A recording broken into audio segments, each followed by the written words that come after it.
Well, welcome. Thank you for being here.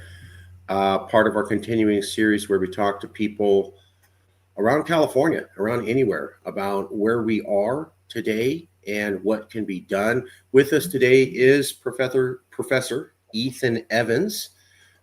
He's been here in California for quite a while.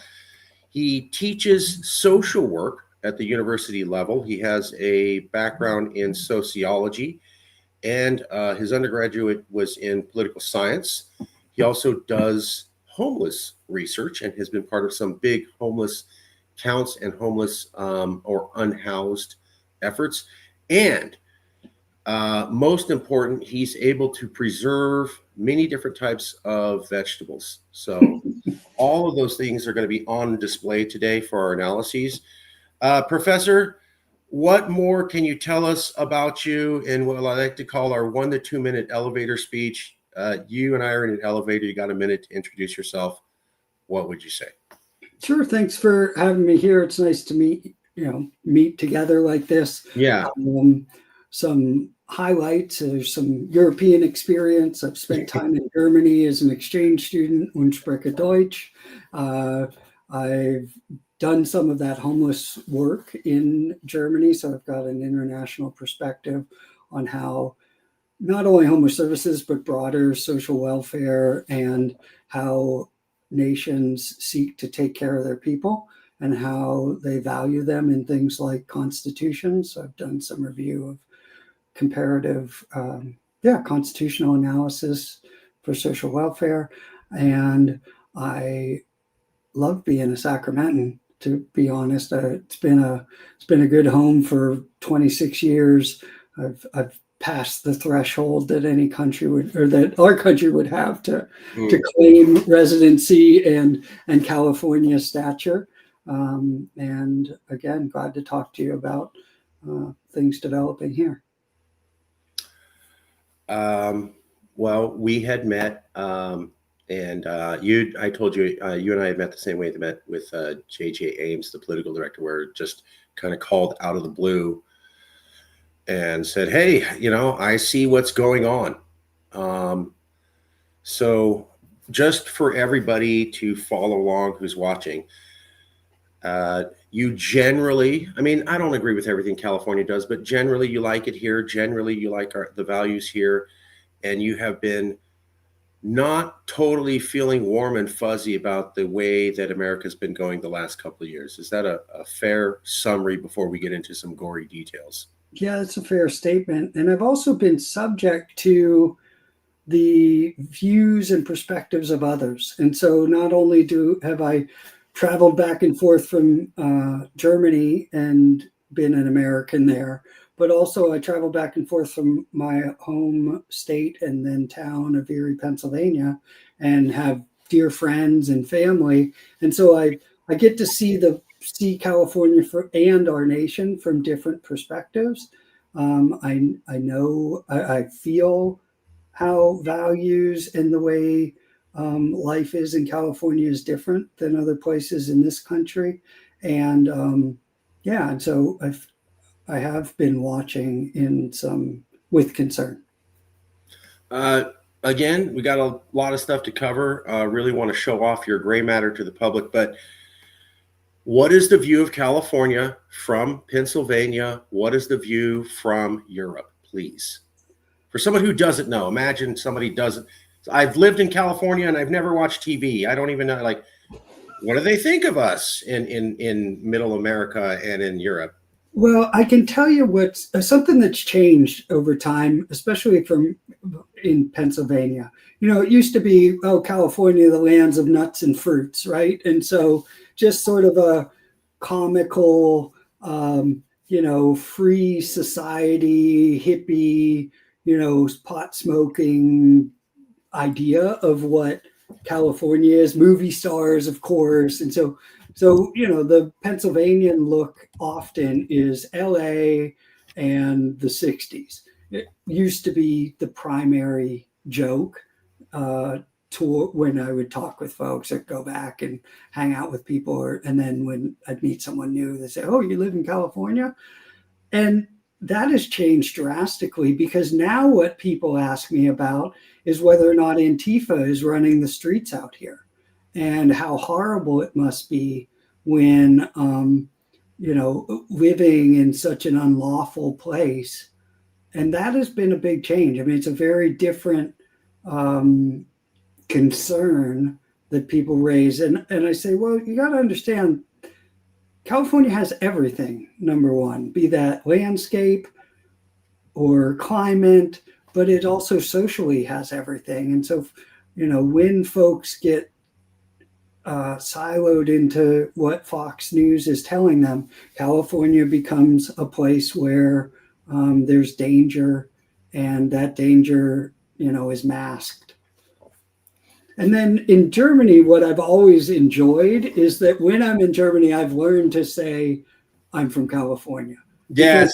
I was wondering if you were going to do that. Yeah. I mean, the eyes light up. You're like, oh, California. Oh, well, my nephew's been there, and we did the Yosemite.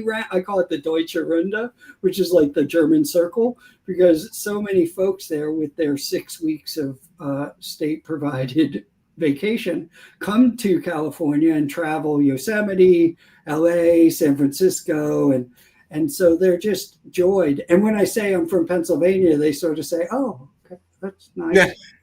They just don't know other parts of the country like they know California in their dreams, if not in their own experience.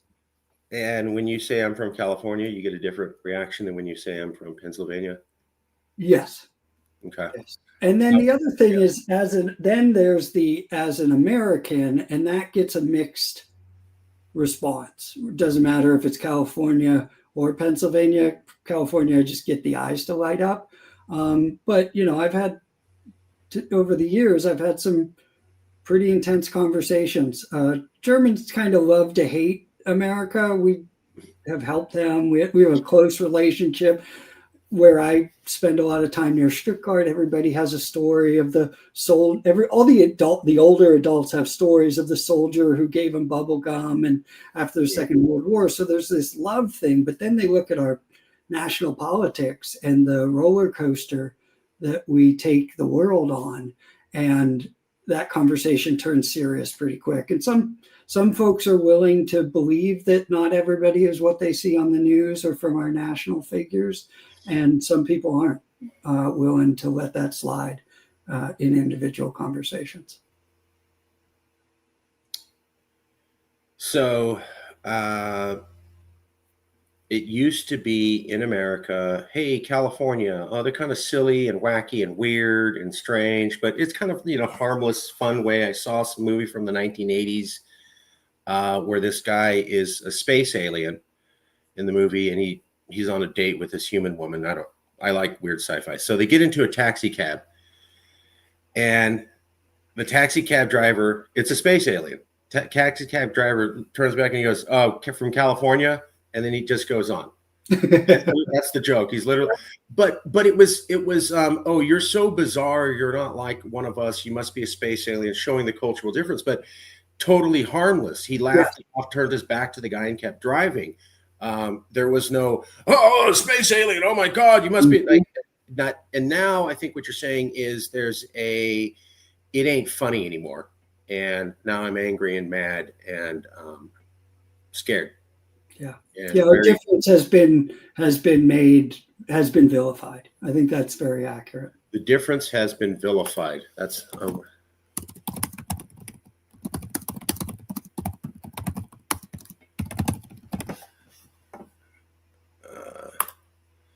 I may not have spelled that right. Vilified. Yeah. So, and we've interviewed a lot of people who have said, whenever I travel, I say I'm a Californian. I don't even say I'm an American. I'm not saying. I've met a lot of people who travel. Almost every Californian that I know that travels regularly does that. And they say it's very different reaction. Yes. So the American perspective of California has gone from funny, but you are strange and unlike me, but it's fine, to I'm now feeling threatened and endangered. And the European perspective of California is that it is a distinct place, and it's not like America, and they have kind of a different opinion of it. And their opinion of America at this moment is fear and concern. Is that a fair summary? Yes. And I don't think they're as confused or what was it? I mean, with the first Trump election, there was really a like, how did this happen? But there was a willingness to say, well, we know that not everybody voted for this Right. person. And I'm actually headed to Germany in October or in December, and so I'm interested to see what it's like. I haven't been there since 2022, and so it's been a couple years. We've had an administration between. We'll see. And I did have friends who came and visited, and we didn't talk about it much. You know. And I just talked to I was an exchange student in Germany. I just talked to my host father yesterday to let him know I was coming. And he says, yeah, I worry about you guys quite a bit. So, first time around, like California in the 1970s, Trump comes around. It's a fluke. It's a fluke. He's here, whatever. It'll go away.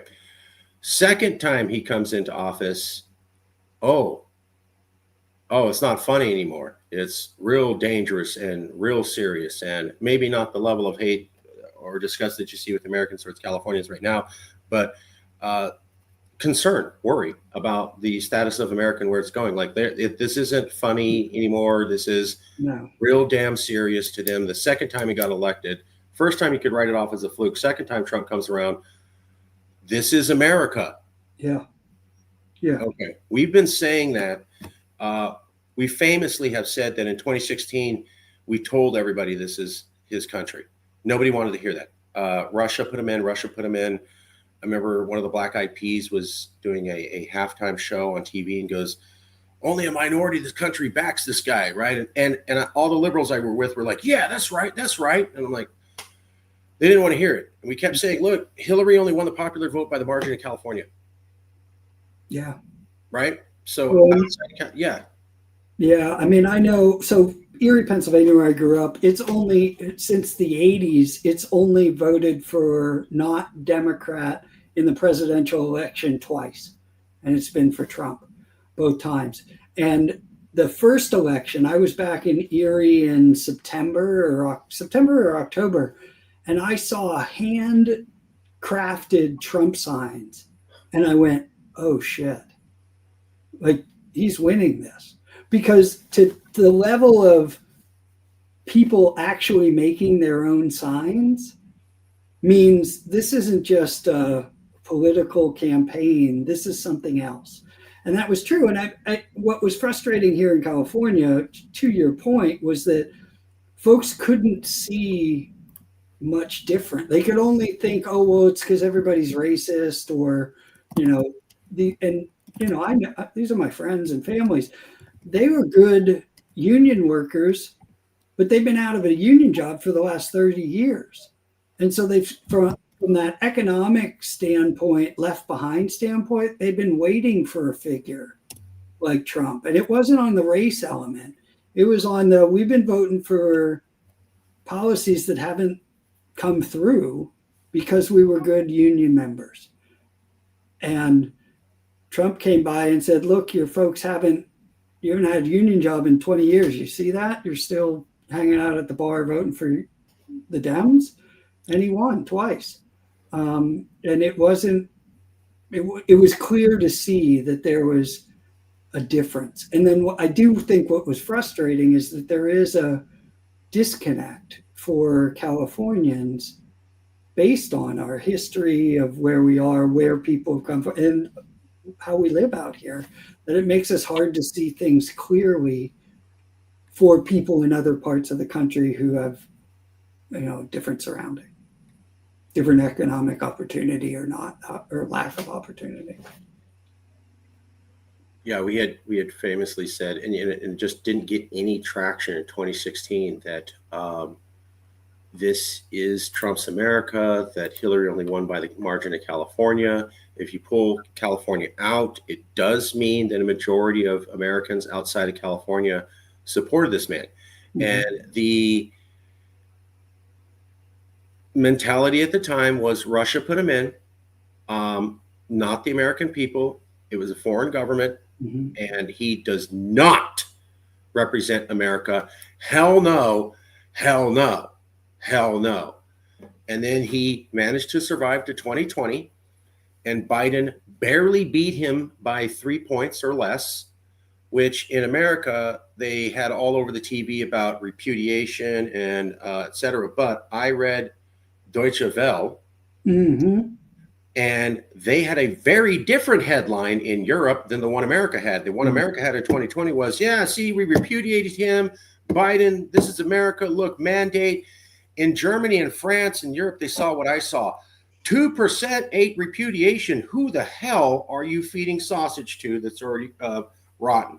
And Mhm. it was amazed me because you couldn't see any of that in American media. All celebration. We did it. We're on the, and then in Europe, every single major European country is like, oh my God, they're going down. Oh my God. And none of that made it over here. None of it. But they saw it and they go, oh, you got a real problem. Now, Californians aren't even aware of that, neither Americans. Yeah. And then you come down to it's the third time that he ran, and he's more popular than ever after committing an insurrection. Yeah. So the way that we put it was this is the best time for Calexit, not to celebrate human misery, but to say, guys, we told you in 2016, you're attached to this country. Hell no. 2020. No, no, no, no. 2024. It's still here. It's still here. They didn't go away. They didn't change their mind. They didn't say, I'm sorry, and I'm going back into the hole. And I remember when Biden was running and he goes, there will be a calming of America and the Republicans will realize to repudiate Trump. He said that, and Democrats and liberals were buying it. Now that was many years ago, 4 or 5, but that was on the table. Totally failed. Now, what does it say that it took? Like, no, no, no, no, no. That's not me being punched. No, bro, I'm not being punched. Damn, 3 times in a row? I might actually be getting punched here. Why did it take 3 damn times for people in California to finally get it? Well, As a Californian who loves California, we love this place. Be honest. well, I think it's it's been what's happened since. We didn't get it at the time of the election either. You know, I don't think. I mean, we said, well, the damn Biden should have got out of the way sooner, and then Kamala Harris would have had longer time to campaign, and we didn't look at a flawed process. And so I do think one of the things that we have to grapple with if we're thinking about what does the future look like is that, you know, America has a institutional political system that was built in 1770, you know, and the Electoral College, the method through which California is sidelined in the presidential elections due to that system is very real. And I think back to 2004. It was the second Bush election. John Kerry, also a flawed candidate but not George Bush, was running. And because California is not a place where you can make a difference in the presidential election, Thank you. I raised money from my friends to send me to Philadelphia so that I could knock on doors with an organization called Project Home and help organize Get Out the Vote of homeless and low income people in Philadelphia to try to influence turnout in the Pennsylvania race, where presidential politics matter quite a bit, where electoral activity matters a bit. I mean, why did in this last election Elon Musk spend millions of dollars on organizers in Pennsylvania? Because it matters. And did not spend millions of dollars in California because it will not it's a foregone conclusion, and one's activity here, you can write checks on the presidential side that can help nationally. You can do some, now that with all the technology, you can make phone calls in Nevada or some other state from your comfort of your home here in California. But where the rubber meets the road for presidential electoral politics is on the streets of, Dayton, Ohio, Philadelphia, and Florida to some degree, and these swing states. And otherwise, you can go to sleep in California, and will vote, overwhelmingly in one direction or another. Thank you again for bringing up another Calexit talking point that I did not tell you to do, that California's input in presidential elections doesn't really matter. They've called them before they even count our votes, I think since Reagan. That goes through the Obama period. One of my favorite arguments is, well, you can't Calexit because you're abandoning all the liberals in America to this. And I told you, look, we got to save 40 million people here. That's how bad it is. But on top of it, it's,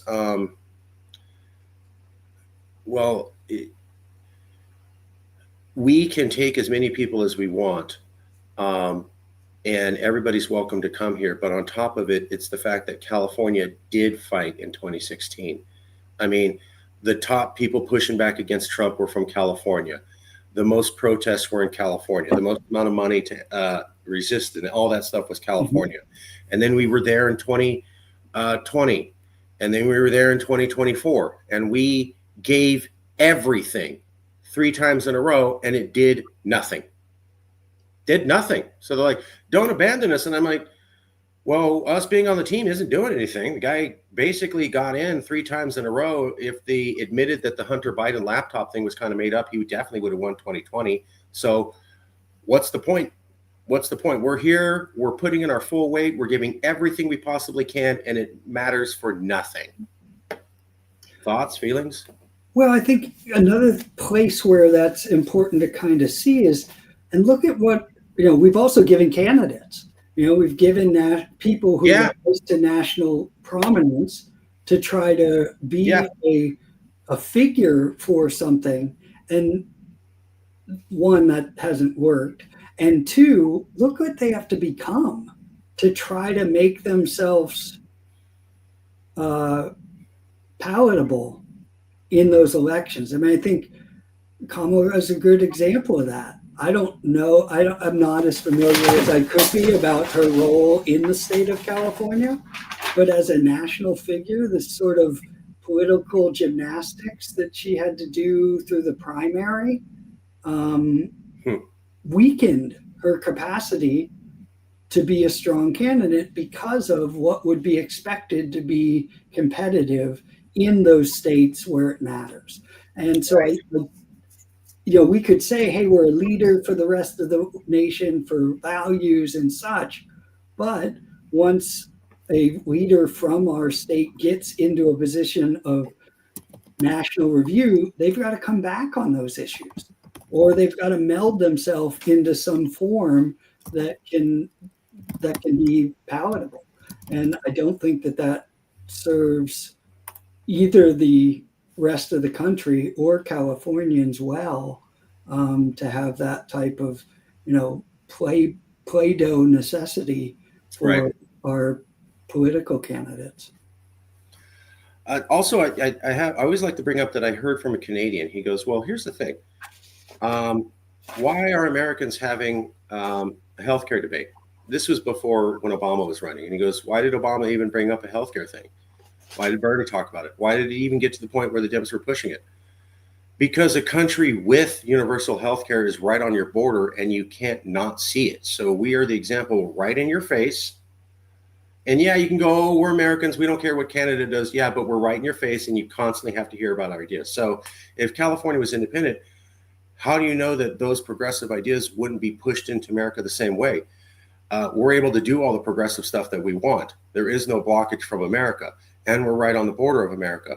So then they'd actually see full-blown climate change policies, and they'd have to discuss it. Whereas right now, there are certain things we want to do.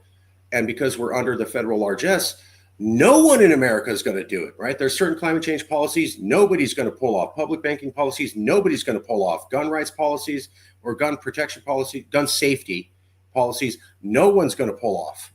If we were actually independent, we could do those things. We'd be right on the border. They'd have to look at us and go, oh, I guess you don't collapse into the ocean when you have climate change fully implemented, right? Before that, they can always block it and always say that.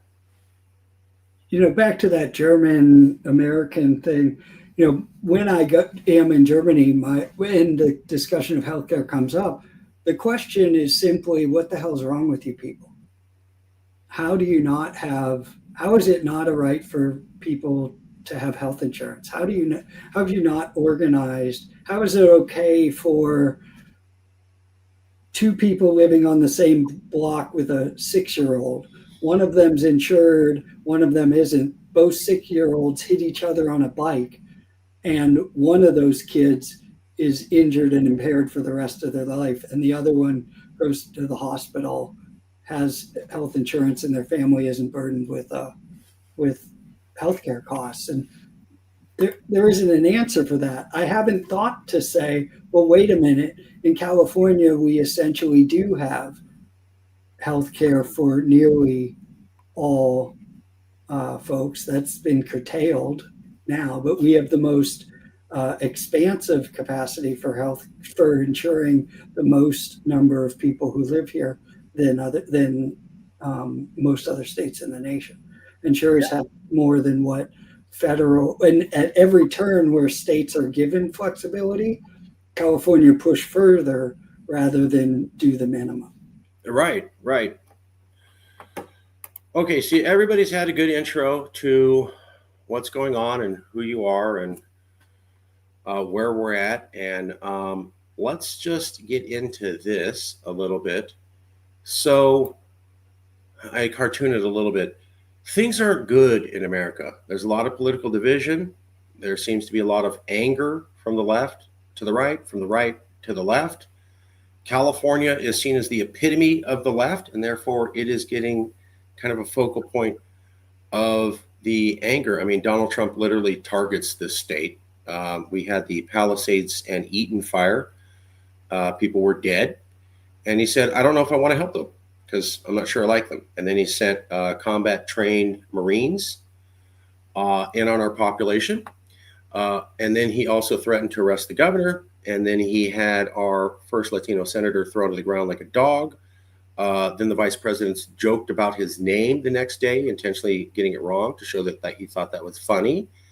Then they ordered the National Guard against the will of the people here. And then we're generally just badmouthed and trashed as horrible human beings on Fox. I'm in the Central Valley.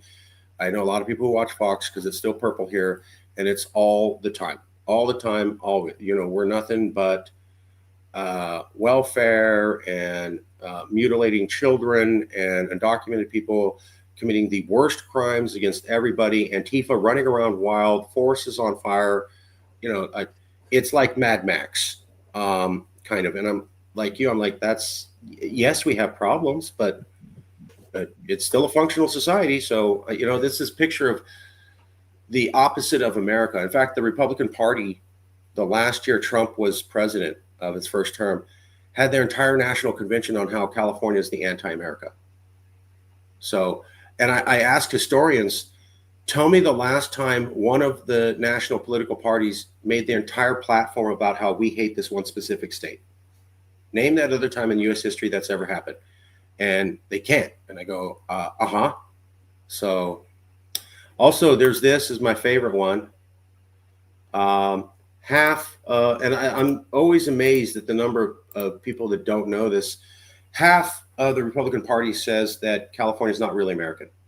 So, and anybody in here, you, me, we're not really American. That's half of all Republicans. By the way, that was last year. So that's not ancient history. That's only months ago. And I point out to people like, okay, so the Republicans said half of them think we're not really American. By the way, that includes California conservatives who are going to have a lighter opinion on that, which means if you pull the California margin out, over half of the Republicans in America outside of California do not view all of us here as American. That includes the conservatives. I would point out the Oroville Dam, when it collapsed. It's in a very red county in California. There were tons of conservatives online, LA Times, San Francisco Chronicle had to cover this, who were saying death to you all. Conservatives outside of California didn't know that we have really hardcore red areas. And so they still said, screw everybody in Oroville, glad you're dying. And LA Times is like, this is weird because that's where all the Republicans are. So like you guys, because all of California is liberal, right? So that literally happened. I can find the article. And as I tell people, if someone doesn't view you as Americans, then why do you need disaster assistance? You're not fellow country people. And why can't we send foreign combat troops against you? You're not actually us, you're a foreigner.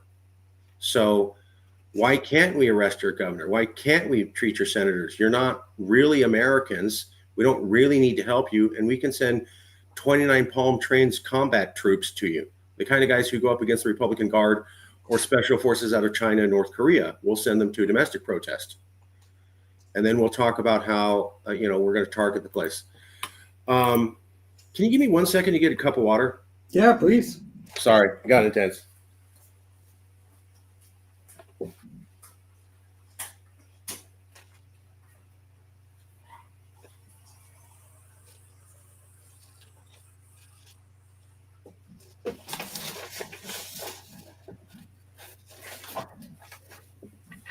Sorry, everybody. I got a little dehydrated last night. I stayed up late watching Halloween movies. It wasn't the greatest idea, but I'm a Mike Myers fan, so. Oh, nice. I'm getting in the mood. I went to the Crocker Art Museum what do they call it? Spirits and Ghouls the other night, and it was amazing. A lot of people dressed up. I felt like it got me, and I'm ready for Halloween. I love it. I love Halloween. Okay, now back to real terror. We covered how here we're not even Americans, so you don't get disaster assistance, and we'll send combat troops in on you, and we'll say that we hate you, and we'll talk about how you're out of control, and we're going to bring the full forces of the government to come down and get you, or this is war. This is why the Atlantic magazine, now that's the top policy magazine in America, the Atlantic magazine, very high level. If California is not getting disaster aid, but hostile deployment of troops, Californians might find it harder to see what's in it for them. That's the Atlantic magazine, the top policy magazine in America, for the first time ever in American history, saying publicly that CalExit might be a reasonable concept for Californians.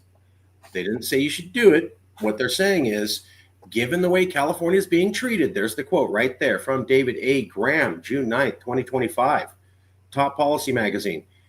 If we're being treated this way, what the hell's the point of being in this union? And now the top policy magazine basically said, yeah, that's not an unreasonable question. So this is my favorite article. Not a lot of people know it, just like they don't know about this one. But basically, guys, no one can argue with me anymore about CalExit. Oh, it's silly? Okay, top policy magazine in America basically is using CalExit talking points a month ago or 2 months ago. So I've been at this since 2011. It's 2025. That has never happened. Here we are. It's that bad. So it's not just Professor Ethan and Mark getting together. There's other people going, damn, wow, that's bad. Smart people. All right, now let's get into a little bit more mischief. I want to show you this. So Charlie Kirk passed away. Murder in politics is wrong and bad and wrong and bad. Always, it is destructive. It does not help. It's wrong and bad. At the same time, trying to be polite here, California's had a very different opinion about Charlie Kirk in general than Americans did. And when being told you need to be quiet, you can't say anything bad about this guy and kind of, just let him be harmonized as a saint, a lot of liberals and especially brown-skinned or dark-skinned minorities were not having it. They were like, let me play you a quote from what this guy said. And then you can tell me how I'm supposed to be cool as a black person hearing that black people aren't qualified to be pilots or how as a woman, it's okay for this to happen, or how as a minority, it's okay for this to happen. And then you want to tell me if it's about free speech. I don't think it's free speech for you to tell me how it's okay for me to be a second-class citizen in whatever clever jingoistic fashion you figured out. Women especially also don't seem to be interested in California and hearing it. So we don't have a discussion, fine. But if the discussion is about how I suck and I'm not as good as you, no, I don't want to have that conversation. So apparently that attitude has pissed off some conservatives. This is my favorite thing. It wasn't even the Kirk death. It wasn't even him being killed. That should have been the moment. This poll came out 2 weeks after his death. This was not the day after. This was 2 weeks after. They're talking about the reaction. Conservatives said, this is a saint. You will say nothing bad. We will honor him. And yes, that is the traditional passage. You know, somebody passes away, you're quiet. But this guy was a political figure. He was bombastic. He intentionally said edgy things in order to be out there, and things he knew damn well were going to piss off other people, just like Trump did. And now it's like, well, you went around pissing off all these people, and now you want to act like, you know, we can't bring that up. No. So apparently that upset conservatives. They felt that he wasn't being honored or respected, and now they're disgusted with liberals. There were some liberals who laughed when Kirk died. I did not encourage that. I do understand it. I don't encourage it because I know it's destructive behavior. This doesn't go anywhere good. So as much as you may hate that guy, this is totally unproductive. Not helping anybody, okay? You're not helping. All right? Go home. Don't need your help. That being said, this is about the aftermath. So September 22nd to 27th, especially fraught moment 2 weeks after Kirk. We asked Democrats whether they think Republicans as the enemy or fellow Americans. And it turns out now 64% of the country says that it can't be saved. Basically, it's too far gone to pull it together. So they've never seen that before. By the way, this is another poll from that study. Polarization from 2023 has almost doubled in importance. In 2023, it was 7 points. In 2025, it was 13. So in about a year and a half, it doubled in importance. It's now more important than the state of democracy itself or how the Republican Party is turning into despotism. Think about that. It's more concerning than the failure of democracy in America and the Republican Party turning against norms. Now it's polarization. The only thing that's more important is inflation by 1 point, and the economy double in a year and a half is a huge jump. I know you know this, Professor, but I'm for everybody following along. Of course. And here you go, just for anybody that's going to, be a critique. All that's showing you is it's everybody shares the opinion. It's too divided to fix America. So men, women, 18 to 20, 45 to 60, 65 plus, white, black, Hispanic, degree, no degree, Midwest, South, West, Northeast, Democrat, Republican, Independent. It's all basically 65, 2/3%. If you look at the African-American community, it goes up to 80%. So basically the floor is about 2/3, 65% of every single demographic group you can say is like, it's too far gone. So that's not just one party or two. That's everybody from every background, how you see it. This has never happened before in American history, to my knowledge. This is the first time. So when people go, oh, well, we got through the 60s, we got through the Civil War. Okay, but a poll saying 2/3 of the country thinks you're not going to pull it together. And by the way, that's everyone in the country on both sides. That's never happened before. You should be shocked by 2 times the rise of polarization within a few months. Here's a few other surveys that came out at the same time for our Halloween scary, super frightening edition with real life terror. Sorry if you're not laughing, you're crying. This came out from one of our very cherished assistants here in CalExit. Political violence is unacceptable, but will it happen in the future? 68% say yes. That's very close to the amount of people who say that the country can't be brought together. Here's also part of that poll. Do you talk to people with different political views?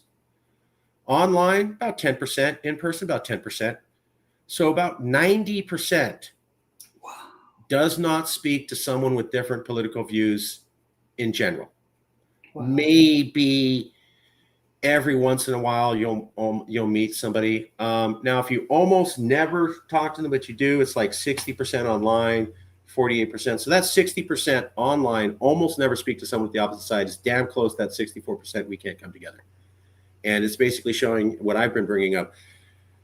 People aren't talking to each other. I don't care if you have some encounter group and you brought two, a black person and a racist person out of Chicago together. In general, across America, 90% are not talking to the person online or a lot routinely.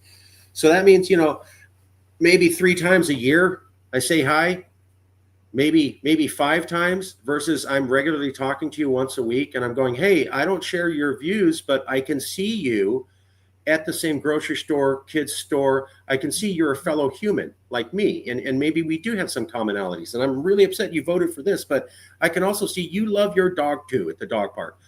That doesn't happen. That does not happen. 90% of the time, they never see that person that often to know that. Just a few interactions. Do people get along? Well, 62% said, yeah, but politics drives them apart. 62%, that's 2/3. And I love this poll. And it didn't get picked up on the news because it's like, oh, do we get along? Yeah, bro, we do. But politics drives us apart. Great. So you're working to come together with other people in politics? 90%. Hell no. Okay, we'd have no problem, but politics, and 90% of you aren't really putting the work in to make it better. And 62% of you think it's going to get bad. So that tells me it's just going to get worse. Here we go. New poll reveals most Americans believe the country is too far gone to overcome its deep divisions. Just 1/3 of voters think the United States is capable of solving its problems. This came out in Daily Beast. Here is another poll. Do you think the United States is on the right track or headed in the wrong direction? This is part of that New York Times poll. This is this. So just a different site. So we did some data analysis. Division did get worse in 2002. That was right after the January 6th Capitol attack. Then you notice that I'm talking about the peak on the far left. If you look at the far left, you'll notice a green peak and a red peak. The peak went up because January 6th, people were scared. This is also during COVID. The peak starts dropping when they start saying, hey, 90% of the people aren't dying anymore from COVID. You're almost going to be let out. So everybody's like, okay, I was terrified by January 6th, but we might get through COVID. I might be able to go out and have, go to movies. So I think people chilled out a little bit. But then you'll notice that line, you come out of that dip, starts rising slightly, almost immediately. And then it stays. Now you have another drop where the yellow is, where it looks like the country's coming together a little bit. Roughly July 2024 to July 2nd to almost the end of July. That was Trump survived a second assassination attempt, or his first. And people thought, hey, that got too far. We got to calm it down a little bit. And it did, a little bit. But then you'll notice out of that month, it went right back to the trend line. Like that lasted a month, less than a month. And it was like, snap back to where the trend line is. And then now it's going back up. And then the other graph shows you where we are today, where it's 64%, only 1/3 say you can fix it. So the country came together because we were terrified we were all going to die. And then we were told we're not going to die. Okay, great. And then Trump got shot and we kind of came together. But we seem to stay roughly in this trend line of about 60-30 of hell no, we can't come together for the last couple of years. Just to back that up, here's this poll from the American National Estimates Survey, I think. So it's called Effective Polarization, how you feel good about your party versus the other party. And I like this one because it goes back to the 1980s. And you can clearly see things were starting to get bad with Obama. So you can notice the red line at the bottom So it's called in-party and out-party feeling. You'll notice that the blue line, own party feeling, is how you feel about your party. People generally feel as enthusiastic about their party as they always have. What's happened is the hate to the other party has doubled. That's what the red line is showing you. That drop in I hate the other party massively grew with Obama. And then it grew massively even more with Trump. But you can tell if you look at Obama, the trend starts with Obama, that I hate the other side. Then it gets even bigger. And ES is one of the top research sites for political science. Here's this poll. I found this one scary. And all of these polls are coming out the last couple of weeks, everybody. Okay, so this is the last couple of weeks. This is all exploding. In the wake of Charlie Kirk's, just the way the public reacted. Again, not his death. These polls were not taken the day after he died. They were taken 2 weeks after, when everybody was thoroughly upset with each other. Liberals have jumped from 12 to 28% on America may need to resort to violence, which violence is bad and should not be in politics, and no one agrees with that, and that's wrong and bad. I'm simply showing data, okay, just to be clear. This is bad. This scares me. There's an increase of people saying might need to resort to violence. It went from 18 to 25 for independents, 28 to 31 for Republicans. That's a minor jump. But for Democrats, from 12 to 28, that's almost 3 times. And that's 2024 to 2025. So close to a 300% rise in 1 year. Violence is bad. And this is what they were talking about, was the right was saying, oh, the left's behind this. And the left got upset with that. And part of it was that some people on the left were celebrating. I don't support that. But part of it was that people on the left felt like this. Charlie Kirk was not exactly a great guy to a lot of people here in California. And he had no problem offending people here. It's gotten so bad that we had, these are 2 podcasts that came out October 4th. So right around the time of these surveys, here's these 2 podcasts. One is a clip from Fox News. The other is a clip from an African-American podcaster who works on Roland Martin's show, which is kind of a liberal show. So African-American focus, politics, liberal on the bottom, Fox News on the top. So left on the bottom, right on the top. That's the point of this. Both of them are having shows October 3rd, Fox News, October 4th, the liberals. And in the top corner, you can, if you watch this on a big screen, you can see it. But basically, there's the captions. The guy on the right saying, hey, Megan, a guy almost got killed. Shouldn't we need to ratchet it down. And I'm worried about if we act more extreme, that'll encourage the other side to be more extreme. He's trying to be reasonable. He's like, look, I'm a conservative and I'm on Fox News too, but shouldn't we be working to calm it down? And maybe we on our side should tone it down a little bit. And I know the left's not fair and they're not going to do it, but maybe we on the right should do a little bit, just because, my God, what if we really upset someone and someone does something stupid and bad and wrong? Megyn Kelly responds, no, can't work with the left. They're crazy. That was basically it. And she kept calling him naive. You're sweet. Like he was too damn dumb to get it. Like he was just a simpleton to think that. And she's really like, no, they're crazy. They're gone. We can't work with them. Okay. The day before on a liberal show. Let's ask that question. Will America not continue? Will there be a government or won't there? Well, it's a good question, but I think it is a solid observation. But I think if we're going to ask if America can continue, we should also just ask, should it? Day apart, total opposite bandwidth people, liberal, conservative. I can't work with them. I'm not sure the country should come together. And then at the same time, here's this survey showing the exact same thing. Around this time, here's Marjorie Taylor Greene, of course, getting back into it with national divorce. By the way, We liberals here at Cal Exton invented the national divorce phrase first in 2017, 2018. She took it from us. You're welcome. Now, this is what got me was, do you know who Matt Walsh is, Professor? It's not coming to mind. Super hardcore conservative. He did a documentary called Am I Racist, which wasn't very progressive. And then another one about how trans people are, screwed up in the head. That's his claim to fame. On the far right middle there, no, I don't support Matt Walsh.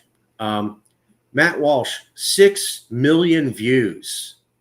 Far right, halfway down. I cannot unite with the left. They will spit on my grave when I'm dead. There's no uniting. So Dark Side, if you go to the top, right, left, someone named Dark Side to 30,000 views, I can't coexist. The next one with 40,000, I can't coexist. Next one underneath that, 12.6 million views. Where the hell does the US go from there? Next one underneath that, we can't coexist, can't coexist. They all basically say we can't coexist with about 20 to 40,000 per each post. The black box on the bottom right by Amiri King had about 200,000, and Matt Walsh had 6 million. All of these came out around September. So roughly in the wake of the Charlie Kirk event. And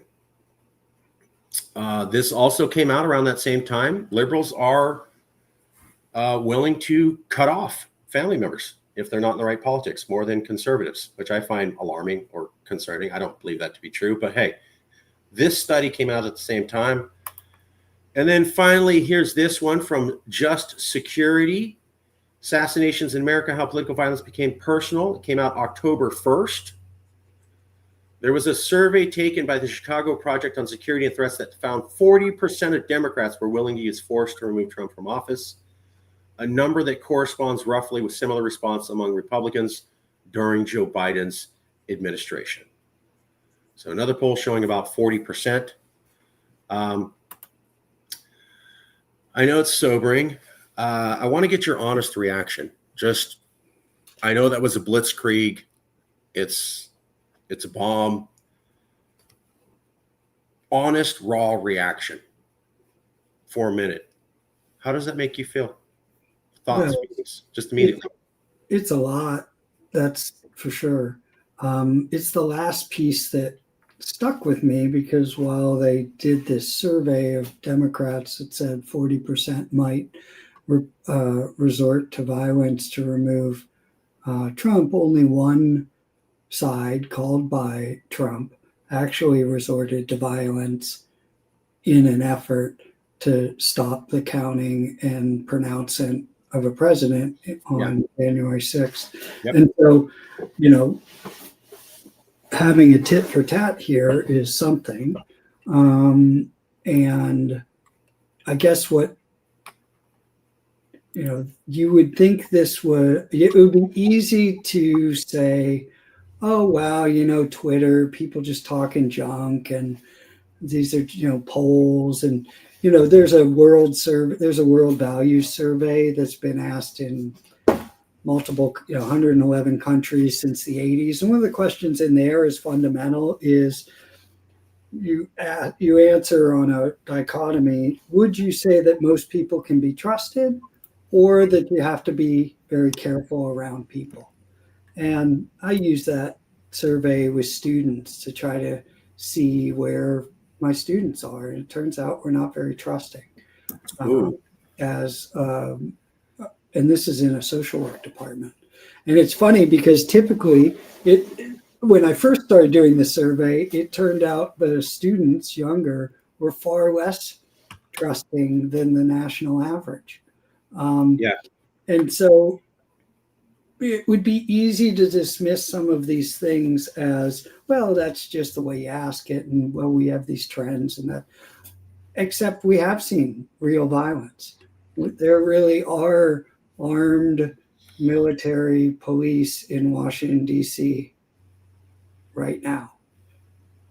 Maybe still in LA, I don't know that. So when I hear these things, it's overwhelming because of the volume, but to me, it's overwhelming because it isn't just words and Twitter talk.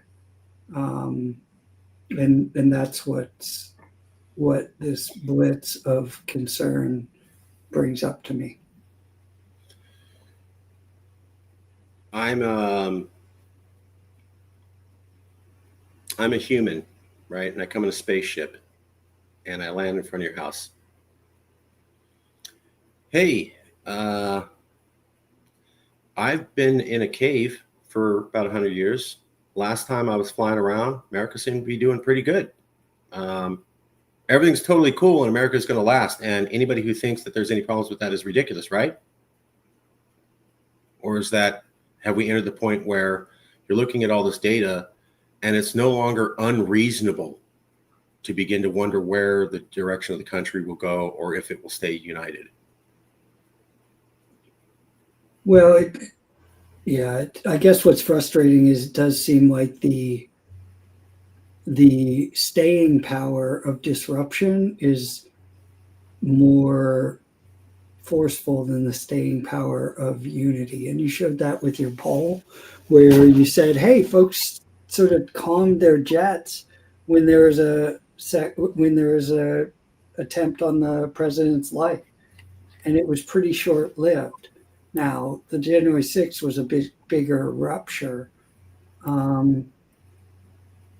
It put us at different places too. It looks like it was a longer period.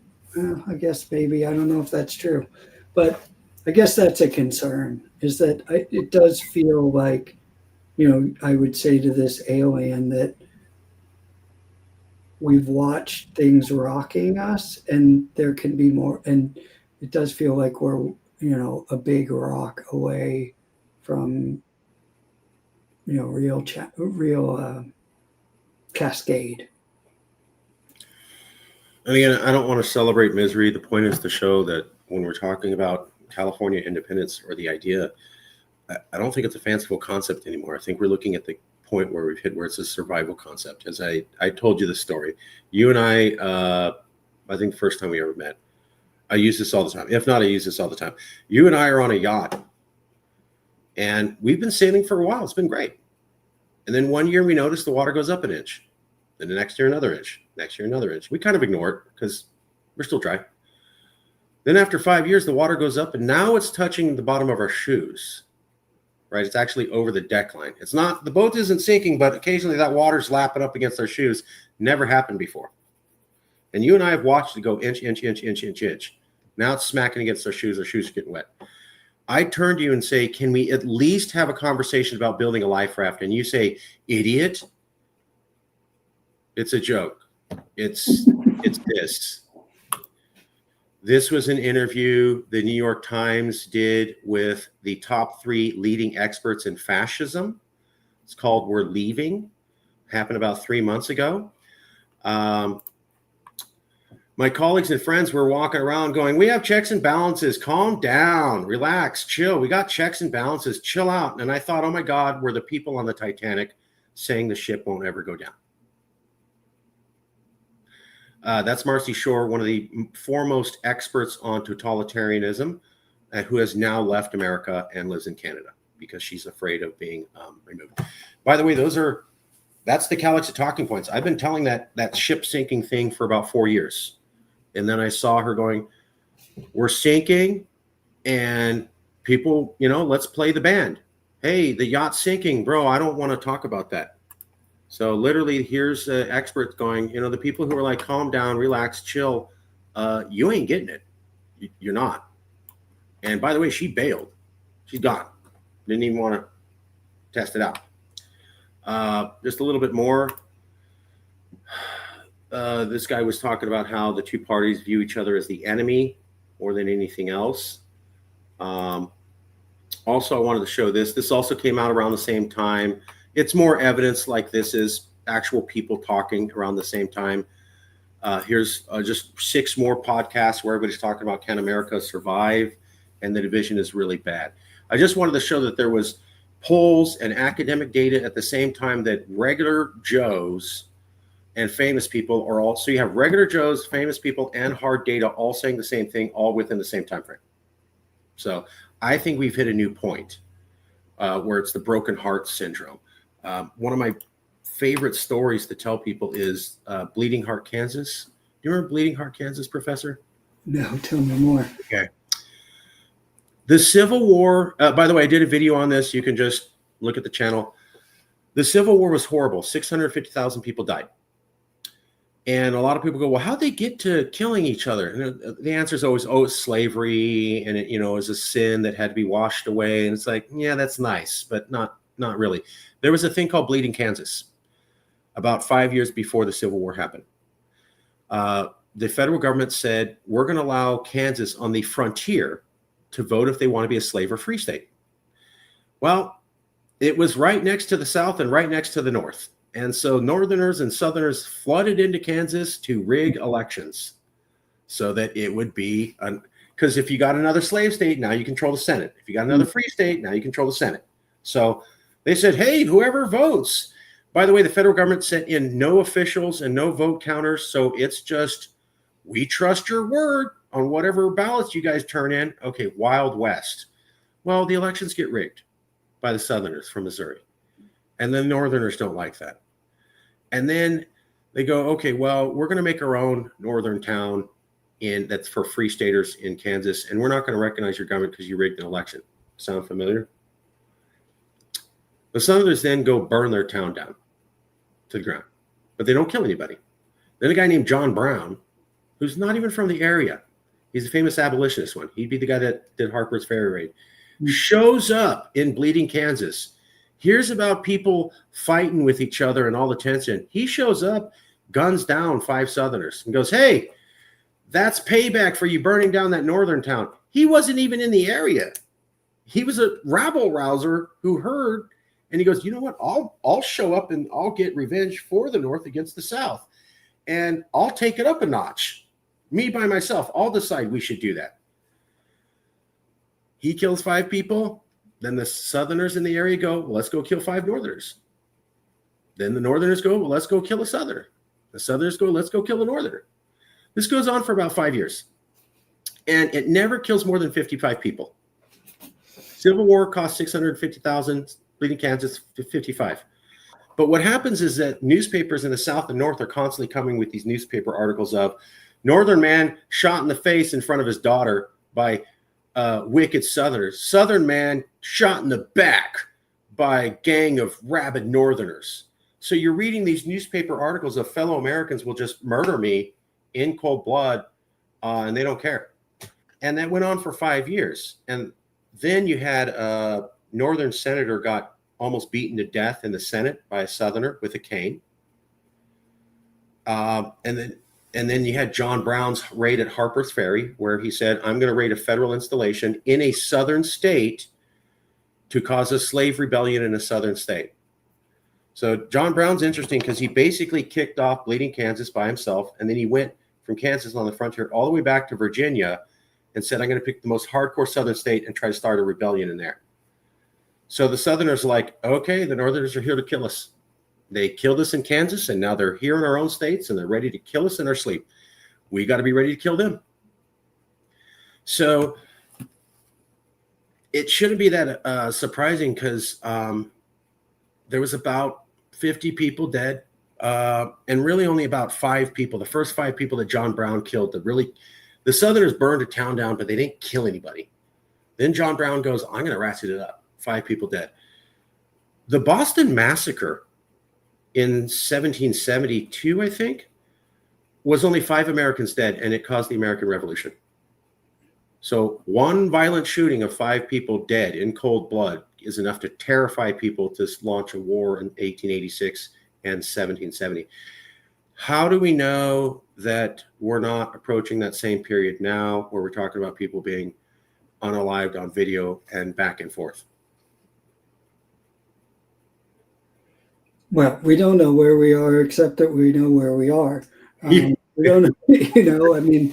Sorry. As we were talking, no, I mean, as I was you were talking, one of the things I was thinking about was, probably the lead determinant of being having a shooting injury Yeah. is whether or not you have a gun in your house.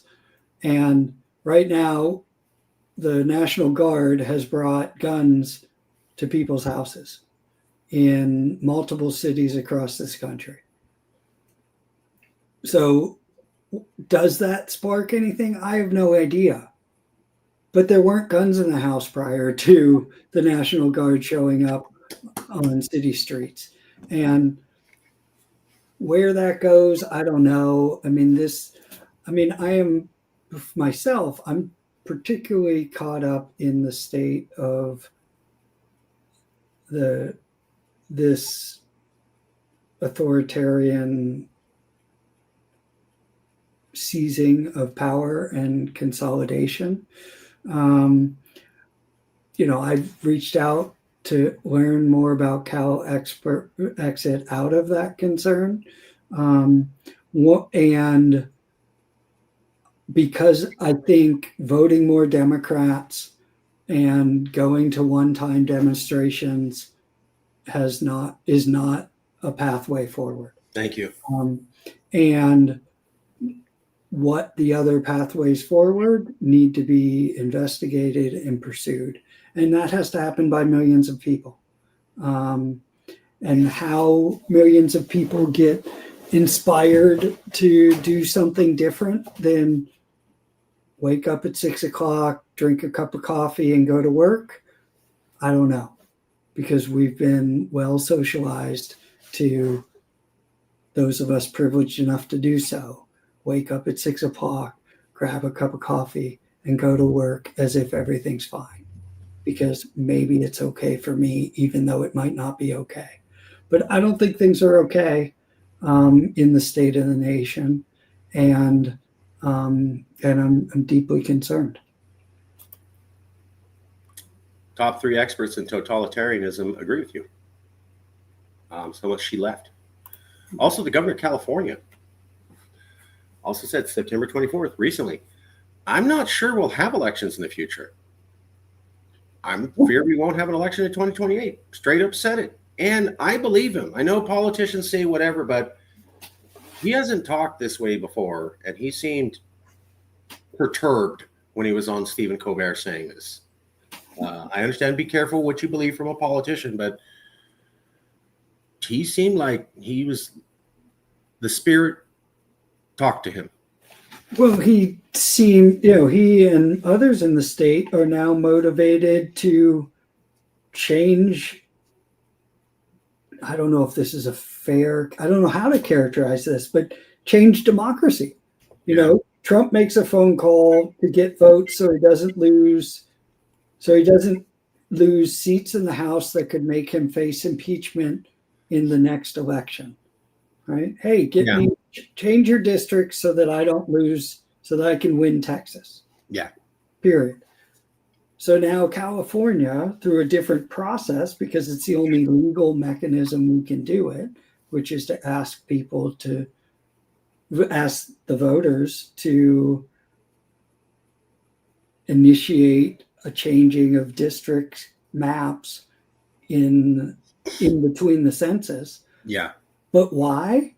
Because if there isn't a counterbalance to what another state has already agreed to do, our institutional setup is such that the entire country will be subject to that one state's activity. And so as a counterbalance, these are extreme measures. That's why I say, things are not okay.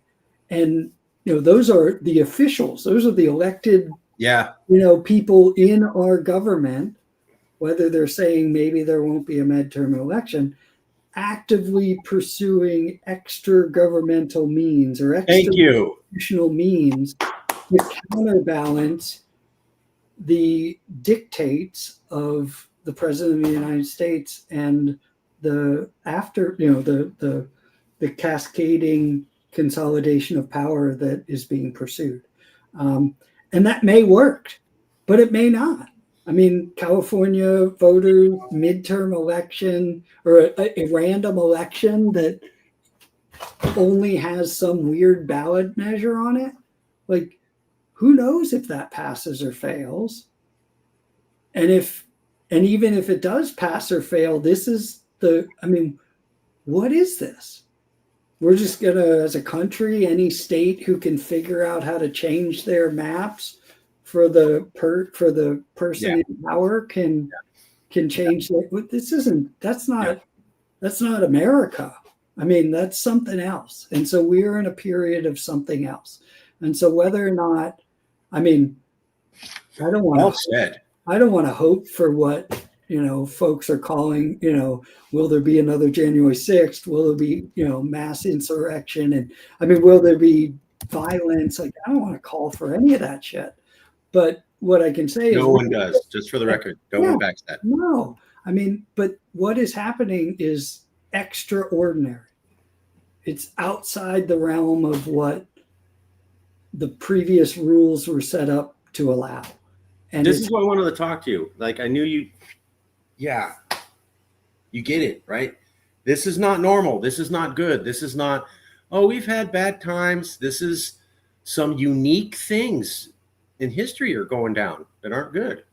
And I do think, this is a broader call, but, there's a rally on October 18th that is a continuation of rallies that have been called for people to at least stand up and say, this isn't normal. Hey, not okay. This type of one-off every few months we'll get out in the streets isn't going to change. Thank you. The activities of the federal administration. And some sort of, on the national front, a sustained effort is necessary. So there's a call for October 18th. I've seen other calls that are organizing people for November 5th in Washington, D.C. to try and put together a more sustained presence of this is not okay. And so in exploring PAL exit like I've done, I mean, simple sort of honest question, what is this thing? What are some other options out there? Because whatever's happening right now calls for something different. And, as somebody, I want to be trying to be a part of what do we do? Because what's happening right now, I don't find okay. And I think that's true of hopefully, if not thousands, millions of people. But until we do something different, like the march of more troops in more cities, more judges under attack, more enemies of the administration being indicted, like that's just what is happening right now. Back to your original question, that is actually happening. This gets into, I see articles about soft secession. Mm. And they're going, well, we can, California sued Trump. California has all these lawsuits ready to go. The moment he does something wrong, California has millions or billions in this legal fund. And I thought, okay, but that didn't stop him denying disaster assistance. That did not stop the National Guard coming in. That did not stop the Marines. They were able to harass and terrorize people for about a couple of weeks. And then I saw Newsom, and I understand he's doing what he can do, but he comes out on TV, goes, yeah, we used the system and we stopped him. 2 weeks after the fact, right? So for like 2 weeks, you were told it's going to work through the thing, and maybe some people are going to die or be shot or burned alive. And just wait, Governor. The system works. We'll get there in a couple of weeks. And I remember in 2016 to 2018, California said Trump's never going to do unlimited detention, and he's never going to be able to round up people. And our cops are never going to work with him. And we'll make sure our businesses never work with him. This is California, damn it. 2/3 all the businesses ignored what the California government said, and because they can, and reported to the feds. 60% of all the police and sheriff's districts, and it was the smaller areas, it wasn't the big cities, but they basically ignored California and went with what the Fed said because legally they can. About universities are turning over information on their students and their professors to the federal government. So the legal system doesn't have an enforcement arm. So this back when, Doge and Elon Musk were sitting in offices trying to turn off the money flow. How do we get the computer to turn off money that we've already allocated? The courts could outlaw that, but who's going to go actually grab the 20-year-old computer geek from the terminal and move him or her out of the seat trying to turn off the money? That was that strategy of, well, the courts will rule this. They were trying to make Doge is an extra congressional. It's not an official organization. Elon Musk hasn't been officially appointed, so we'll just get the courts to make all that stop. Even if the courts successfully ruled those things, which I don't know how it turned out, the court doesn't control any armed guard to go down there and say, you're going to leave this seat now. So if the administration says, well, we're just not going to follow the court ruling, just like you're saying, there is no mechanism. It's just a piece of paper. And some people on that said, well, like, that legitimacy of the authority of the court has already been breached. So relying on it as a continual strategy it's like the person in your quote was saying. It's a false hope. Yeah, the Atlantic quote, I forget what that is, but yeah. That's so there are checks and balances. Yes, there are. They're written into law, but that's the exact thing that is being disregarded. So saying that they exist or that the courts might do something. You and JJ had the exact same reaction to seeing this picture, just kind of like, oh wow, and it's her saying ship sinking, it's that bad, and then other people don't want to hear it.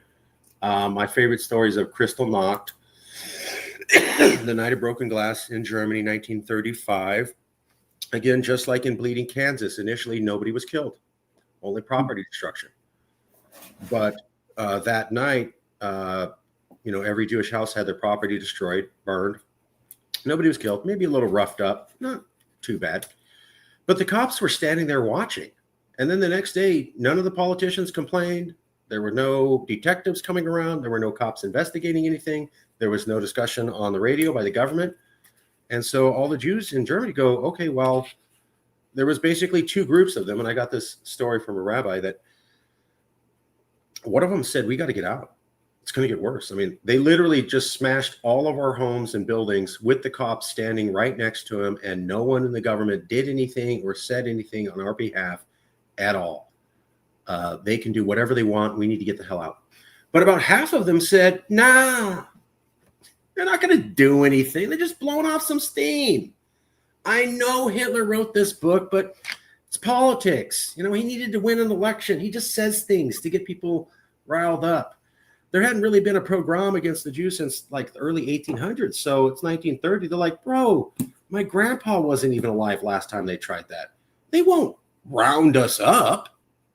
That's never happened. That's ancient history.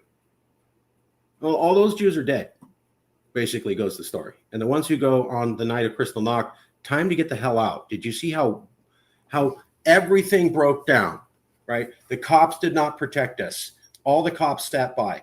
All the detectives did nothing. All the attorney generals didn't do anything. All the politicians said nothing. Like, no one did anything across the entire country, and they attacked all of our cities. Time to get out.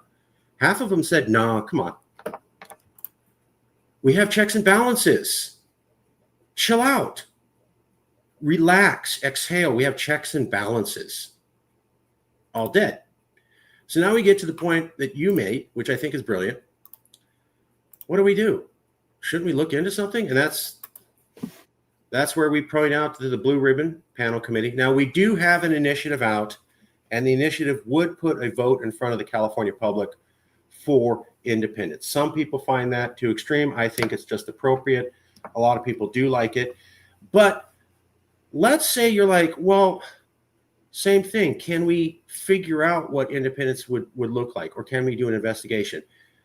A real easy thing is to call for a blue ribbon panel investigation. So the California government does this about 5 to 20 times a year.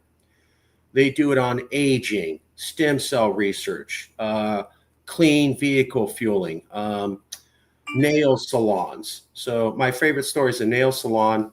A couple of years ago, some women were getting sick. So they had a blue ribbon panel. They got a bunch of nail salon owners together, a bunch of people who get their nails done together, a bunch of business people, a bunch of chemists who understand the chemicals that you're using to keep the nail salon stuff together, a couple professors, a couple government people, and they had an investigation for a few months. And basically it was, why are women getting sick at nail salons? What's happening? And basically it came down to one of the fluids that they put some of the tools in needed better antibacterial stuff in. That real simple. But because people got sick at different locations, they go full investigation, not just a guess, like full. Boom, we got it. Bromide X needs to be bromide Y. I'm making the term up. Problem solved. Now, the government in California can enact that or not. They can go, hey, thanks, but we don't want to do anything. Usually what they do is they go, oh, so if we enact this change, we can appear to be saving lives. Well, great, I want to be reelected and I want dollars. So that's typically what happens. We could have the same thing with CalExit. The idea of California becoming independent. We're not saying it's a good idea. We're not saying to do it. We're not saying to vote on it. What we're saying is, can the government look into it? And it's called a blue ribbon panel. These panels consist of experts in the relevant field, academics, policymakers. They often establish legislation, their purpose. California has on many topics, marijuana, childhood education.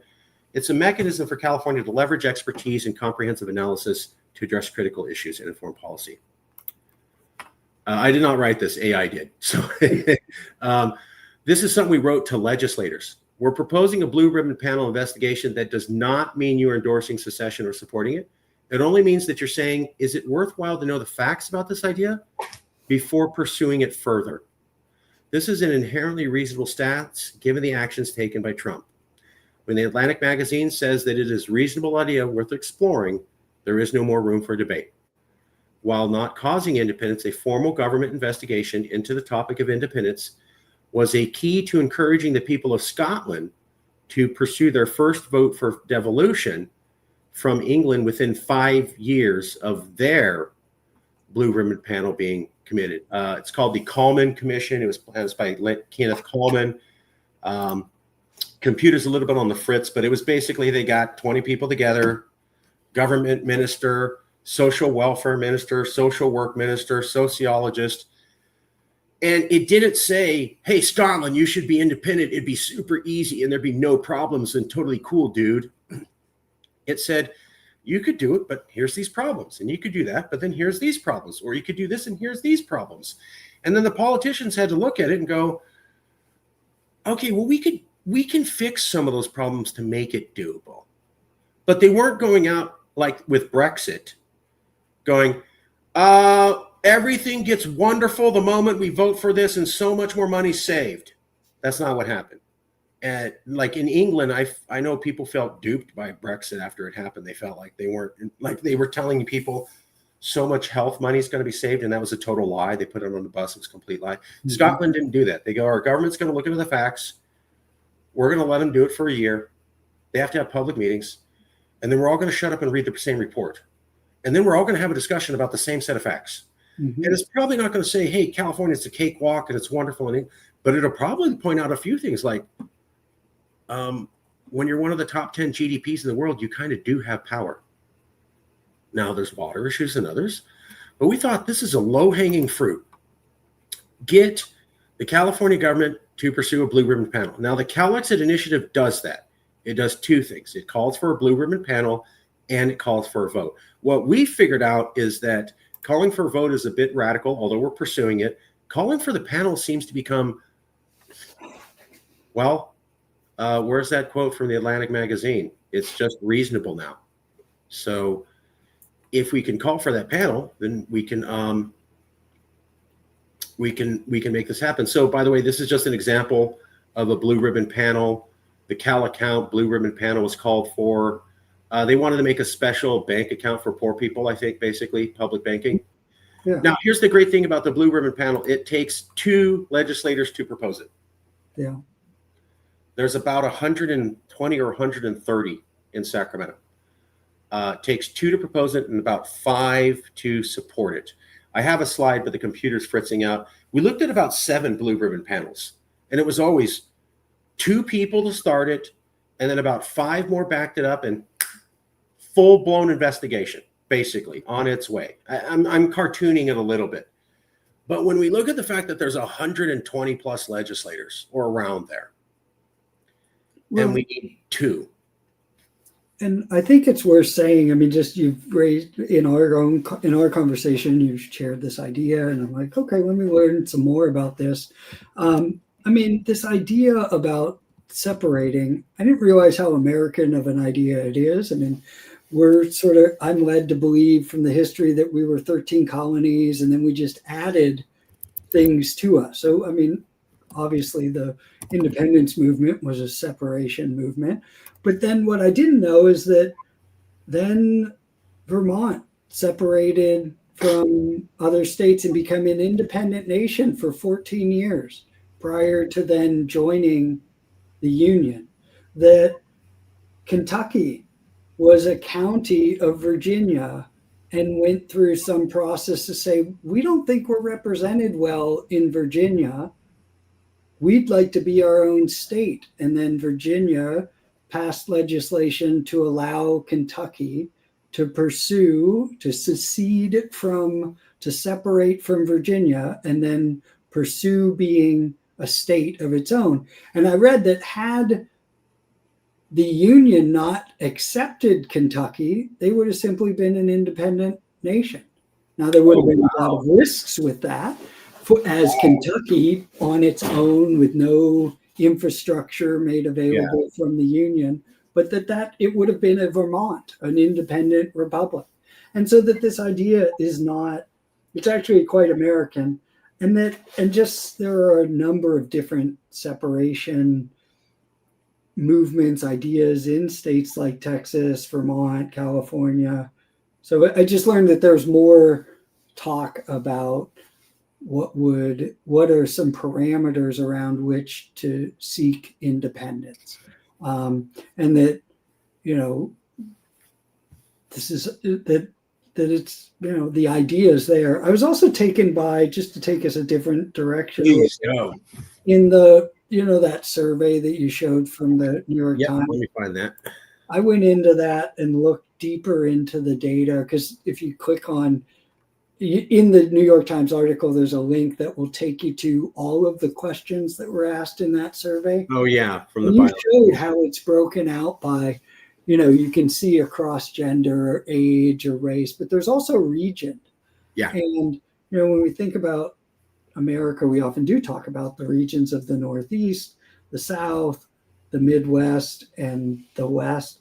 And in most things, the Midwest and the South aligned in questions. Yeah. And the Northeast and the West aligned. And we kind of talk about that. Well, there's the coasts and then there's everywhere else. It's funny, in looking at some of that data, it looked like that the Midwest is the swing region. Sometimes they align with the West, and sometimes but more often they align with the South. And the Northeast and the West tend to align pretty regularly. So even on that question of, do you think America's political system can address the nation's problems? If you slide over to the region there, you see that this is an instance where the too divided, the Midwest joins the West in its alarm. Right. But probably for very different reasons. Right. So I think that demonstrates that there are splinters that align. And then we zero in on California and the question of whether we should be thinking about this. To me, it goes back to what are options and and who's pursuing what. And, obviously the governor is pursuing, how do we be a buoy against what Trump and the governor of Texas are doing? Exploring the question of California as an independent nation seems like a wise endeavor. Simply to ask the question. And the other thing is, governor said, are we going to have elections? Yeah.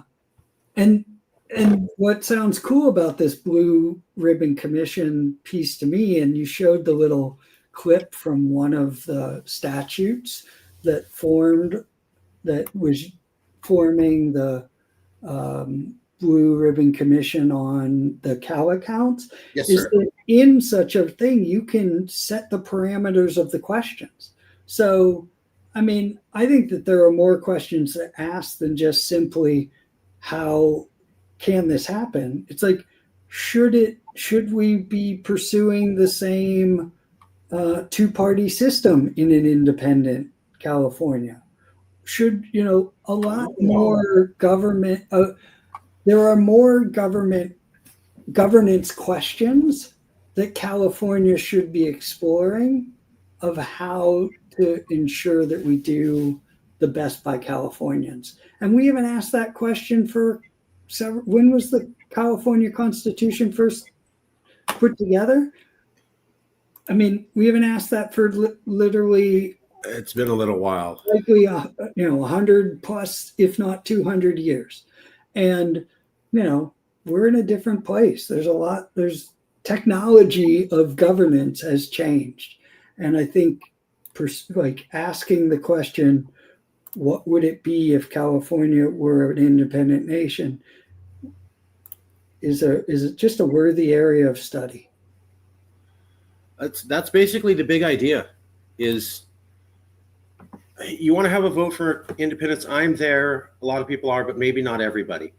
But if you're looking at what's going on, are you really saying that investigating this now is crazy? Like, this is a crazy idea to have the government come together in California and say, we're at least going to investigate what happens if we got to sail on our own because the ship we're attached to is sinking and it's going to pull us down by the mooring ropes. The California government itself is doing more than just asking the question. You shared an article with me that highlighted that Washington, Oregon, and Hawaii and California started a West Health Alliance. Yep. In answer to the real actions that the federal government is doing to shut down disease prevention and to shut down operations of the national CDC. These Western states have said, well, we're going to take that role on ourselves.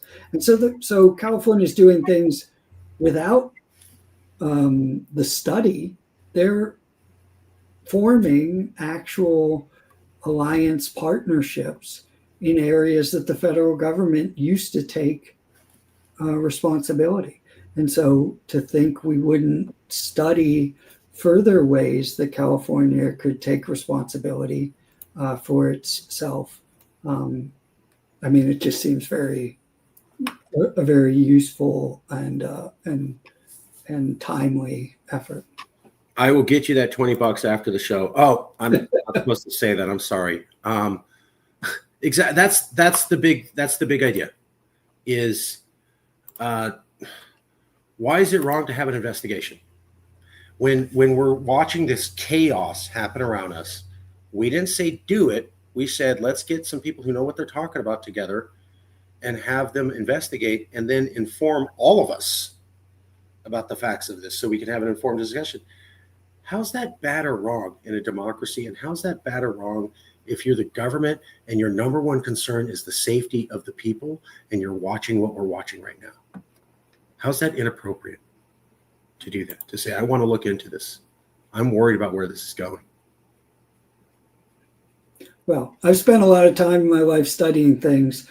It's kind of what I do for a living. So, I think California would do well to study options in a time that, the federal government has placed troops on its soil.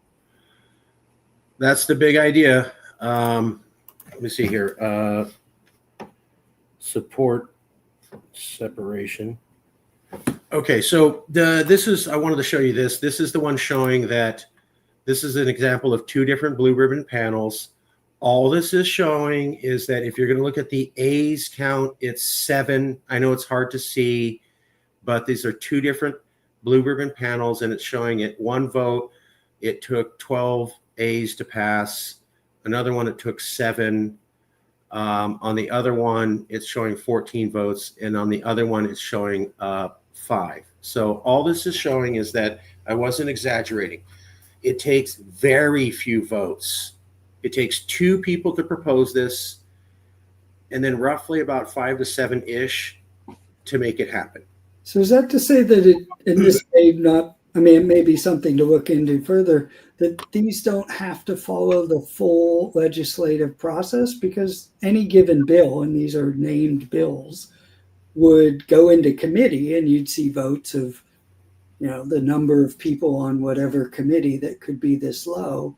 But ultimately it would have to be heard, any other bill would be heard on the floor and then signed, ultimately in each house, signed by the governor. Is there a different process that might be in place for these blue ribbon? There is. Commissions? The resolution. Okay, let's see. Legislature resolution, which is 2. I'll explain this here in a second. This comes from JJ, the political director.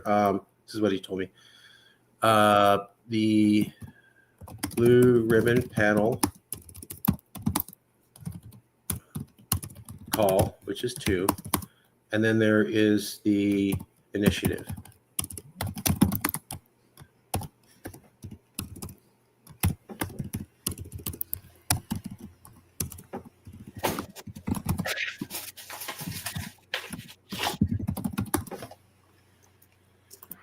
Okay, so what JJ told me was, I've shown you the blue ribbon panel one. This is the standard. If you and I called our legislator, or you ran into a legislator, or we had 50,000 people call 2 legislators, and 2 of them say, hey, I want to call for a blue ribbon panel, and they can get 5 more to agree, that's it. The other way you can do it is called a public resolution. So when Donald Trump got elected, the day after, the California legislature did a combined resolution saying, we feel like we woke up in a foreign country. Mm-hmm. It didn't really do anything, but it was so 2 people can call for a resolution, which calls for the blue ribbon panel. Uh-huh. So you can either directly have the legislators call for it, or they can call for a resolution, which in the resolution would call for a blue ribbon panel. Both of those options only take 2 legislators to get it going. Mm-hmm. The third option, which is the one we're known for, is to get 600,000 people to sign the petition. So when we're looking at low-hanging fruit, yes, we want the petition signed. We want the full vote. We want the support. We've also realized 2 out of 130. Mm-hmm. Wow. And they can either do a resolution, or they can call for the panel directly. And then they only need about 5 friends. Mm. And we're in business. After that, as we like to say, imagine this. Just picture this headline. This isn't even a vote. There's not even a vote. A vote hasn't even been proposed to go up on the ballot. Californians haven't even voted, and they haven't had a successful vote to leave. This is just the California government officially says they're going to launch a blue ribbon panel into CalExit. Mm-hmm. That would be global news. Yeah. This is one of the world's biggest economies. You know that would be an explosion. Just the announcement of the government, and we're talking about 7 people out of 120 people. But on TV, it would be read the California government. They wouldn't say it, especially on conservative channels. They wouldn't go, 7 California people in the government decided this. It would be crazy California. They're looking into full-blown secession. They'll never mention 7 out of 120. That's an easy win. Here's the Coleman Commission, by the way. That's Kenneth Coleman. You can see the panel of experts in the middle at the bottom. And then at the middle of the top is them holding a meeting in the Capitol. So it's about 11 to 20 people. There's the official report on the left, Serving Scotland Better. And on the far right, you can see people who are in the commission, and they're all holding that same Serving Scotland Better. So it wasn't 100 people. It didn't take millions of dollars. It was about 10, 20 experts. They met for a year. They published a report that caused Scottish independence.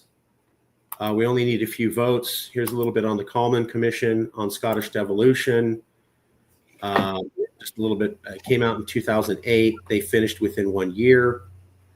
And let me show you this last slide.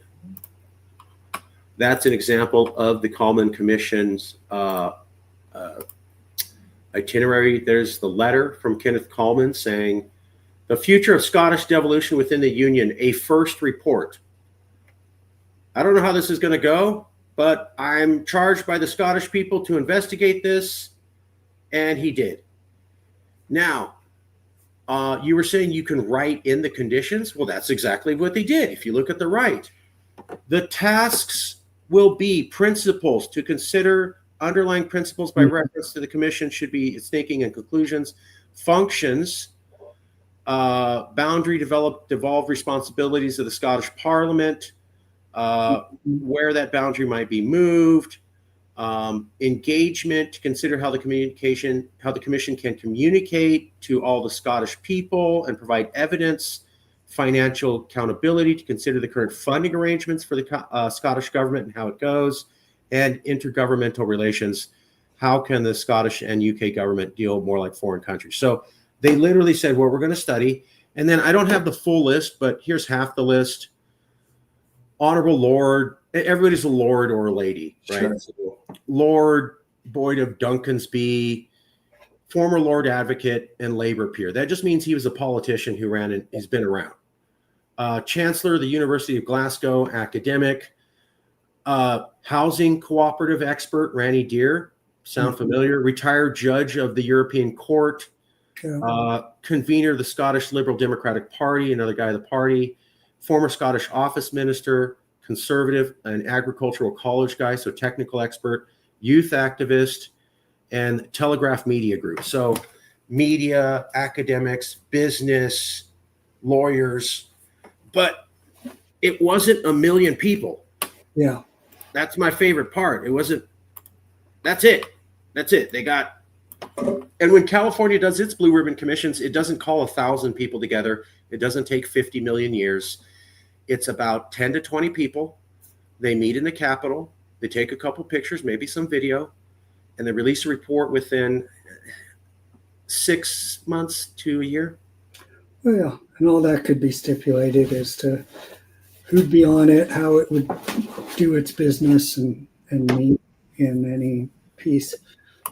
Exactly, like you say. So here's legislation. Here's on Clear Lake. They wanted to establish a blue ribbon panel to make Clear Lake beautiful. Mm-hmm. They put all the specifics in there.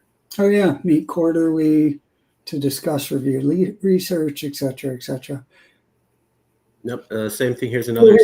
Has CalExit started to draft what they think has CalExit started to draft a resolution or piece of legislation that it could start to shop to legislators? Absolutely. The resolution is drafted, is done. Is that a public thing, or is that something that you're looking to release at some point? I can get it to you. We haven't done anything with it yet, but I'll send that to you like right after we're done here. That'd be an interesting read. Yeah. Our political director wrote it. And only 2 people need to sign that. And I kind of showed, we didn't have a write-up, but we had these 4 bullet points that we were going to email the legislators. Mm-hmm. It could be a write-up. We wanted to just do bullets initially. That was just a guess on the best way to do it, but it wasn't a full write-up. It was more, because all they really have to do is say, I want to propose this blue ribbon panel.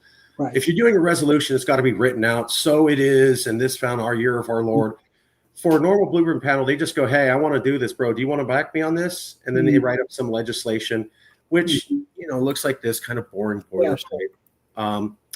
That's all they got to do. Well, I don't know. I've worked with reporters, and what I've found is if I want the story I want, it's better if I more or less write it. Yep, yep, yep, yep, My guess is the legislature is very similar. I mean, I've done some work with legislatures. yep, No, yep. not so. So we do have the resolution, but I could see the blue ribbon panel um, legal text. I think is what we're talking about. Could be written out, and we can do that. JJ worked in D.C. for 4 decades. Former famous speechwriter, knows Biden, knows Trump, and like you, showed up out of the blue. You showed up 3 months ago. He showed up 6 months ago, and it was the same thing. I saw this and I thought, oh, that's interesting, and then I didn't think we'd be here, but now I'm like, I don't know where this train goes, and I want to get off, and that's why I keep saying crystal knock. Like, this is the crystal knock moment. Like it's fine. Checks and balances. Calm down, Professor Evans. Checks and balances. Or, bro, he literally told the Pentagon, I want to use American cities of liberals as training grounds for the military. What do you, I mean, at this point, I'm like, if you don't see it, you don't see it, right? There's nothing I can say to you. There's nothing I can do. I can just go, it's clear to me. I think we should get out of Stuttgart. I got a cousin in Jersey.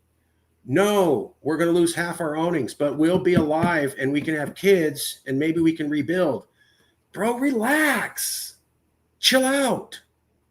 They haven't done a pogrom since grandpa's time. They're not really. This is modern times. We have this thing called the radio. We invented this thing called the television. We have a thing called the car. This is a modern time. This is modern Germany. Nobody has TV. We invented it. We have radio everywhere. We have the most radio advanced military in the world. We have the best freeways. We have the best cars. We're actually doing rocket science. Bro, this is a modern time. You're talking about old ideas that are in the past and old. They can never come back. All dead. Every single one of them who thought that. Not my story. That's a lesson that people of Jewish heritage have told me. And because we have many of them here in California, and I view Jewish culture as part of California culture, and I was blessed to learn that story. And I never thought it would be relevant. I never thought that would be anything more than a fun history tale. Not fun, but I love history. I love stories. Like, I thought that was just an interesting story to tell, kids, to scare them about, don't let this happen in the future. I never thought I'd be here going, what do you think you're going to do, Mark? Well, I think the extremity of our situation is the extremity of our situation, and folks should just look to what's happening for us right now. I worry that comparisons lose people's capacity to see just what you said. A president who has said, I think we should use our military, we should do training missions with our military in U.S. cities. You don't have to look to any other country in the world or any other period of history to say, oh shit, what does that really mean? I know for, the most immediate thing I feel I can do is to join up with those efforts on October 18th to show a presence of things are not normal, things aren't right, to vote in this weird election so that we can be some extraordinary counterbalance to the Trump Texas deal to unbalance the scale of democracy, and then, to the degree possible, show up for sustained and ongoing presence in the Capitol when possible or needed. Because, wishing, I don't know. I mean, I go to work each day teaching students, and that can't be the only thing I do in weird times. I'm not saying we do anything radical. Well, I am, but I mean, I'm for a full vote now, but that's me. But I'm also reasonable. I understand this is a scary concept. This is new, and I don't want to scare anybody.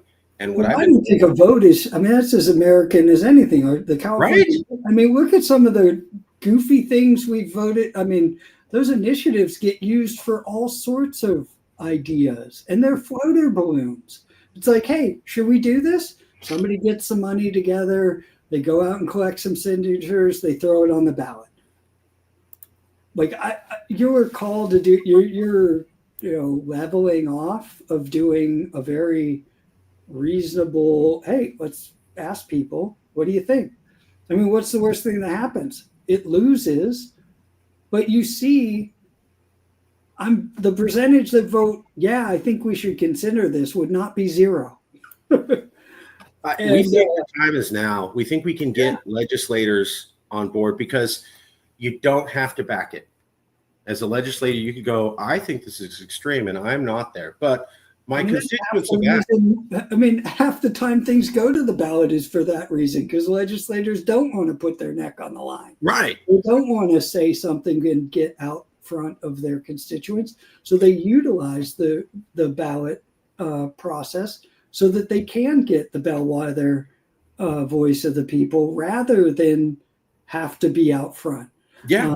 And so for anybody to raise the money, be it Cal Exit for this issue or for, I think green should be worn on Tuesdays. If I had enough money, I could go out and gather signatures and put it before the California people to, see if we want a law that makes folks wear green on Tuesdays. I don't think that's the best use of money or time, but this putting the question of could California be an independent nation seems a very legitimate use of time and money in this particular time. That's it. You would just investigate. We're not doing the investigation. I mean, you theoretically could be called, but to be called with one of many people who are called. Same thing with me. It would be a panel of experts. They would investigate. And they wouldn't say yes or no. They would just go, if you were going to, this is what you'd want to do. That's the great thing about the report. It doesn't go pass, fail. It goes, so if you want to chop off your leg, here's the best way to do it. And if you don't want to chop off your leg, here's the best way to do that. Mm-hmm. It can't tell you what to do because the legislature has to make that decision. Yeah. So I love it because it has to be neutral, right? Like the way this machine works, it can't really take a stance. It can tell you if you want to go left, this is what happens. If you want to go right, this is what happens. If you want to go south, this is what happens. And it can't say what's best because that's for the legislature to do. They very specifically avoid that. They may have a recommendation of, we think this might be best. Means nothing under the law. The legislature can completely ignore it. So you have a total pass as a politician. It doesn't make anything happen. It's educating the public. Is there anything bad or wrong about that? Given these times, is that imprudent if you're a politician and you have eyeballs and you're watching the same horror stuff that we're watching, for you to go, maybe we should look into this? I'm not saying yes. I'm just saying let's get some experts together and then they can tell me what to think. How's that wrong? Marcus, for me, that seems like a good place to wrap things up. I'm looking at the clock. I've got to head off to another thing today. We'll leave it here. I'm going to end the show. If you could stay on for just 30 seconds more, I'll talk to you real quick. But thank you for being here. That's the end of our show. We'll have more soon. Stay with me, Professor, for 1 second. We'll see you all soon.